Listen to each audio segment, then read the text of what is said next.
Eric here at Civic Punks, and I'm here at the Government Innovation Week here in Victoria, BC, put on by the Public Sector Network. And I'm here with Amy. I'm Amy Kirtay. I'm the Director of Information Security here with the Government of BC. I'm currently in the Cybersecurity and Digital Trust branch, and I'm a bit of a policy nerd, so I love cybersecurity policy and strategy. So actually a question, because there are actually two different streams to today. There's the innovation stream and the cybersecurity stream.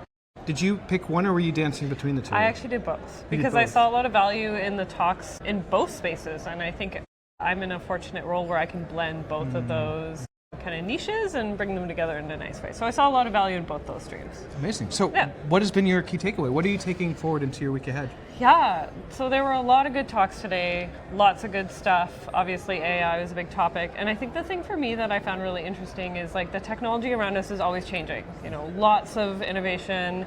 There's so much new stuff that's come out even from like when we had this conference last year, but the focus on the people is what is consistent. And so being able to run your teams really well, that psychological safety, building the culture that we need in order to bring these technologies to life, and then making sure that that comes through in the services we're providing. So thinking about the people consuming our services, thinking about the people that are creating the service, and just what they need to be their most efficient and most effective. And I've heard that kind of permeate through a lot of the talks. I love all the technology content as well, but I think the people are what really make it. So I loved hearing that today, and it was knit through so many of the talks that I saw on both tracks. I guess the key question that comes to mind for me is, so you mentioned you came last year. Hopefully you come next year. Yeah, it's an annual thing now. It's right, it's tradition. Yeah, seemingly. So what are your hopes in terms of next year? What do you hope to be seeing next year? What do you hope to be doing next year at this time? Well, obviously one of the big things this year was connected services, so all the org changes that are happening right now, and I think it'll be really cool to see how much progression we've made in the next 12 months as we move towards this vision that we're trying to achieve, and that so many other governments around the world have actually done quite,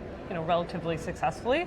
So I think it'll be really cool to see where we're at in a year and how that is reflected back in the learning that we're trying to kind of bring to our community. So I look forward to seeing that, and then what we're looking at in terms of new technology. Is it going to be scary or nerve-wracking or exciting? I have to say, I'm actually really interested. So Shannon Salter, who's the head of the public service here, gave a really inspiring speech this morning. Totally. And so I think the big question for me is, how much of that has turned into action in a year from now? Yes. Because there's a really inspiring vision, but it's hard work now ahead. And the reorg is a big part of that, but now you have to make it real. So next year, can we be back, seeing how that vision's coming to reality. Yeah. Amazing. Awesome.